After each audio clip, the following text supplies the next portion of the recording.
மைந்தன் மறைந்த வேளாண் விஞ்ஞானி எம்.எஸ். சாமிநாதன் அவர்கள் தலைமையில் அமைக்கப்பட்ட குழு அன்றைக்கு இருந்த மன்மோகன் சிங் அமைச்சரவைக்கு வேளாண்மையை பாதுகாப்பதற்கு, விவசாயிகளை தற்கொலையில் இருந்து பாதுகாப்பதற்கு, பாதுகாக்கப்பட்ட உணவு மக்களுக்கு அனுமதித்திருக்கிறார்கள்.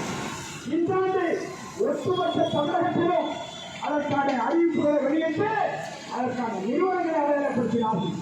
எதிர்த்து குரல் கொடுப்போம். 8ஆம் மாவட்டத்தோடு மற்ற மாவட்டங்களில் அறிவிப்போம் என்றார்கள். விடலாம் சொல்லட்டும். இன்றைக்கு விருதுநகர் மாவட்டத்தை இந்த ஆண்டு புதிதாக இருக்கிறார். 7வது சுற்றில் சொல்லியிருக்கிறார். உண்ணாவிரதத்தை திரும்ப பெற மாட்டேன், ஆனால் நீங்கள் பேச்சுவார்த்தையில் பங்கேற்க வேண்டும் என்று நிர்பந்திக்கிறீர்கள். மருத்துவ சிகிச்சையை ஏற்றுக்கொள்கிறேன் என்று சொல்லியிருக்கிறார். இதையே உண்ணாவிரத்தை திரும்ப பெற்றாரு. சென்னையில் ஐயா கட்டம் பாண்டியரும் போராட மாட்டாங்க. தமிழ்நாடு போராட்டம் என்ன கொடுமை ஆட்சியாளர் கேட்கிறேன். எங்க போராட்டத்தை நீங்க முறியடிக்கணும்னு இருக்கிற அந்த சித்து வேலைகளை விவசாயிகளுடைய நியாயமான கோரிக்கையை நிறைவேற்றுவதற்கு துணியலாக இதான் நாங்கள் கேட்கிறோம். எனவே இந்த போராட்ட களம் மத்திய அரசுக்கு மாற்றுவதை அனுமதிக்காதீர்கள். கடன் முழுமையில் தள்ளுபடி செய்யுங்கள். உற்பத்தி இழப்பால் பாதிக்கப்படுகிற விவசாயி தற்கொலைக்கு செல்லுகிறார். கடனை தள்ளுபடி செய்யுங்கள். இலவச மின்சாரம் தான் இந்த காலநிலை மாற்றத்தில் விவசாய உற்பத்தியை பாதுகாக்கிறது, உணவு உற்பத்தியை பாதுகாக்கிறது. எனவே இலவச மின்சாரத்தை ரத்து செய்ய அடிப்படை நோக்கம் கொண்டு மத்திய அரசின் மின்சார ஒழுங்குமுறை ஆணைய சட்டத்தை திரும்ப பெறுங்கள். வேளாண் பொருட்களை சந்தைப்படுத்துவதற்கு கார்பரேட்டுகளை அனுமதிக்காதீர்கள் என்கிற கோரிக்கைகளை வலியுறுத்தி இந்த உண்ணாவிரத போராட்டம் துவங்கி இருக்கிறது. இந்த போராட்டத்தில் பங்கேற்றிருக்கிற நமது போராட்ட குழு தலைவர் மரியாதைக்குரிய ஐயா கஜா அவர்களையும் துவக்கி வைத்திருக்கிற இணை ஒருங்கிணைப்பாளர் கிருஷ்ணகிரி மாவட்டத்துடைய மூத்த தலைவர் மரியாதைக்குரிய ஐயா ராமகவுண்டர் அவர்களையும், இணை ஒருங்கிணைப்பாளர் Kovai as Gopu, Chennai as KVK Duraisamy, Madurai L Adhimoolam, Namakkal K Balasubramanian உள்ளிட்ட பல்வேறு மாவட்ட நிர்வாகிகள், மாநில நிர்வாகி அமைப்புகளுடைய தலைவர்கள், விவசாயிகள் பல சிரமங்களுக்கிடையே பங்கேற்றிருக்கிற உங்கள் காலை தொட்டு வணங்கி முதலில் உங்களுக்கு வணக்கம் செலுத்த கடமைப்பட்டிருக்கிறேன். நன்றி, வணக்கம். செய்தியாளர்கள் நீண்ட நேரமாக காத்திருந்தார்கள். ஐயா கண்ணா அவர்களுடைய வருகைக்காக எதிர்பார்த்தோம். பேட்டியை முடித்துவிட்டு நீங்கள் பேசலாம். அந்த வகையில் ஒப்புதல் பெற்றுதான் நான் பேச வந்திருக்கிறேன். உங்களுக்காக பேட்டி நிறுத்தி வைக்கப்பட்டது.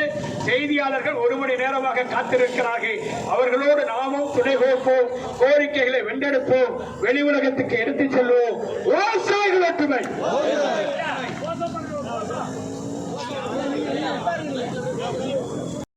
மோடி அரசு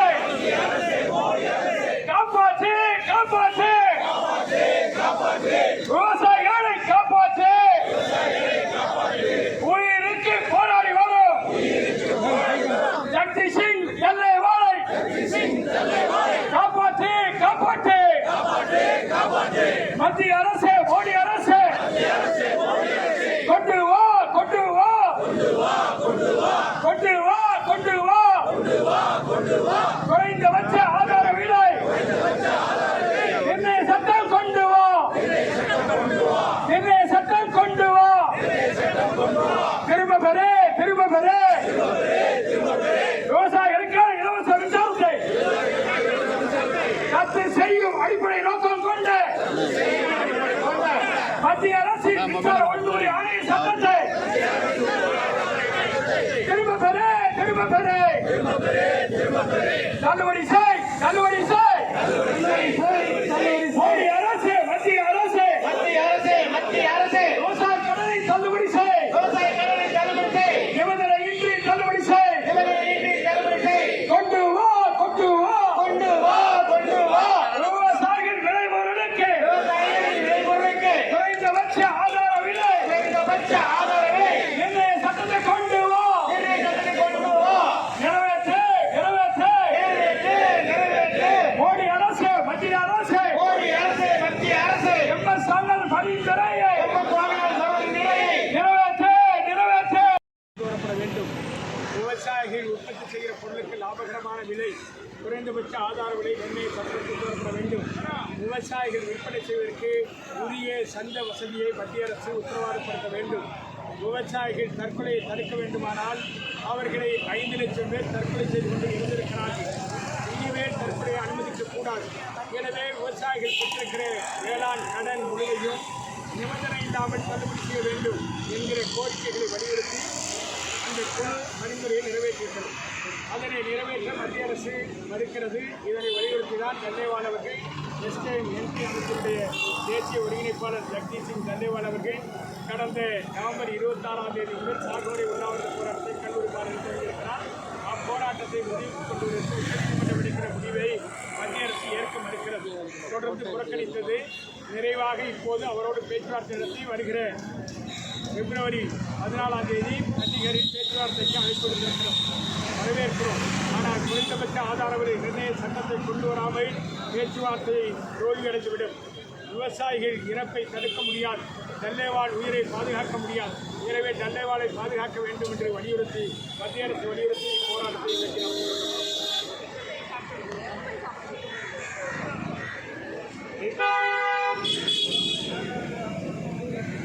டெல்லியிலே விவசாயிகள்லாம் கடுமையாக வருஷக்கணக்கில் போராடினாங்க. அந்த போராட்டத்தின் விளைவாக உச்சநீதிமன்றம் பஞ்சாப் ஓய்வு பெற்ற நீதிபதி தலைமையில் ஒரு கமிட்டி போட்டாங்க. இந்த கமிட்டி எல்லா விவசாயிகளையும் கன்சல்ட் பண்ணி 11 கோரிக்கையை மத்திய அரசுக்கும் உச்சநீதிமன்றத்தில் அளித்தாங்க. அது என்ன?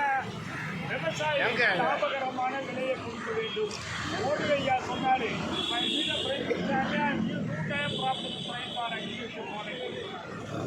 நான் விவசாய நிலப்பொருளுக்கு 2 மடங்கு லாபம் தரும் முறையை தரேன்னு சொன்னார். அதை அந்த கமிட்டி ஏற்றுக்கிச்சு. அதே போல அதுவரை விவசாயி வாங்கிய அனைத்து கடனையும் தள்ளுபடி செய்ய வேண்டும் என்று சொல்லியிருக்கிறது. ஏனென்றால் கார்ப்பரேட் கம்பெனி வாங்கிய 24 லட்சம் கோடியை மத்திய சர்க்கார் தள்ளுபடி 24 லட்சம் கோடியை. ஆனால் இந்தியாவில் எல்லா விவசாயி வாங்கிய மொத்த கடனே 1 லட்சம் கோடி தான். தள்ளுபடி பண்ண அந்த கம்பெனி சொல்லியிருக்கு.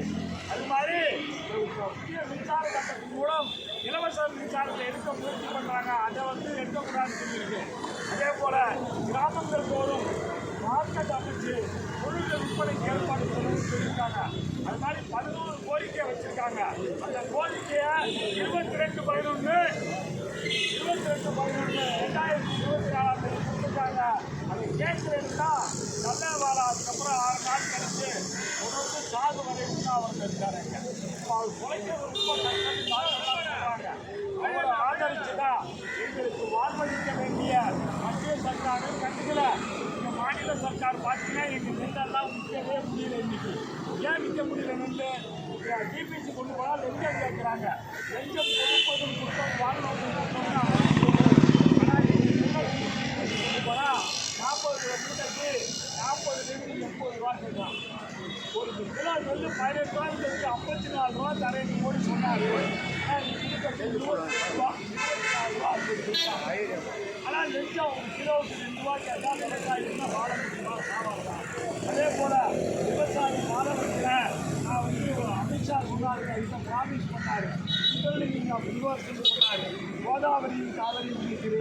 ஏனென்றால் கர்நாடகத்தில் கர்நாடகாவில் காவிரி தண்ணி உங்களுக்கு விட முடியாது சொன்னார். ஏன் சொன்னார்னா அது அதெல்லாம் ஓட்டு வாங்குறதுக்காக தமிழகத்தை ஆதரிக்காத பிஜேபி கோதாவரியும் காவிரியும் இணைக்கிறாங்க.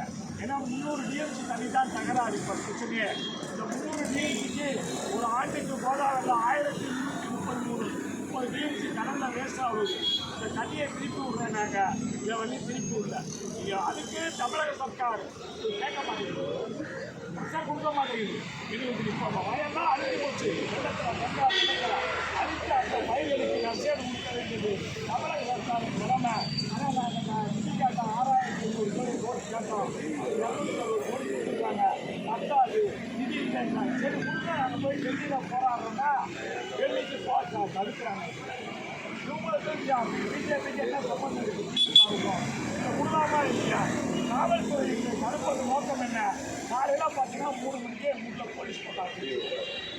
கூட்டம் விட்டு வரவே முடியல. போலீஸ் சார் போடுறீங்க, என்ன சார் இதெல்லாம் பெரிய பண்ண முடியுங்களா? டெல்லி போடுங்களா? காலையில் 3 மணிக்கு விடியாலம் 3 மணிக்கு வீட்டில் போலீஸ் போட்டாங்க. அதனால் வெளியே போகிறேங்க, டெல்லிக்கு போகிறேன்னா வீட்டுக்காகவே வச்சுவாங்க. நாராயணாவா இந்த சர்வாதிகார எங்களுக்கு லாபகரமான விலை வேண்டும். கடன்கள் முழுமையாக வேண்டும். கடன்களுக்கு தான் முக்கியம். ஏன்னா வாங்கிட்டு என்னால் கடன் கட்ட முடியல. இந்த தள்ளுபடி பண்ணலைன்னா வெளியில் போகிறோம். இங்கே வந்து இல்லாட்டி செக்ரட்டரியேட்டில் 3 பேர் நிர்வாணமாகவே வந்து நிற்கலான்னு இருக்க ஒரு வழியே இல்லை. ஏன்னா முதல்ல எங்களுக்கு லாபகரமான விலை கொடுக்காம எங்கள் சட்ட வேச்சியெல்லாம் முடிஞ்சிருச்சு. இருக்கிறது கோமனம் தான். இந்த கோமனத்தை அவுத்து போட்டு விவசாயிகள்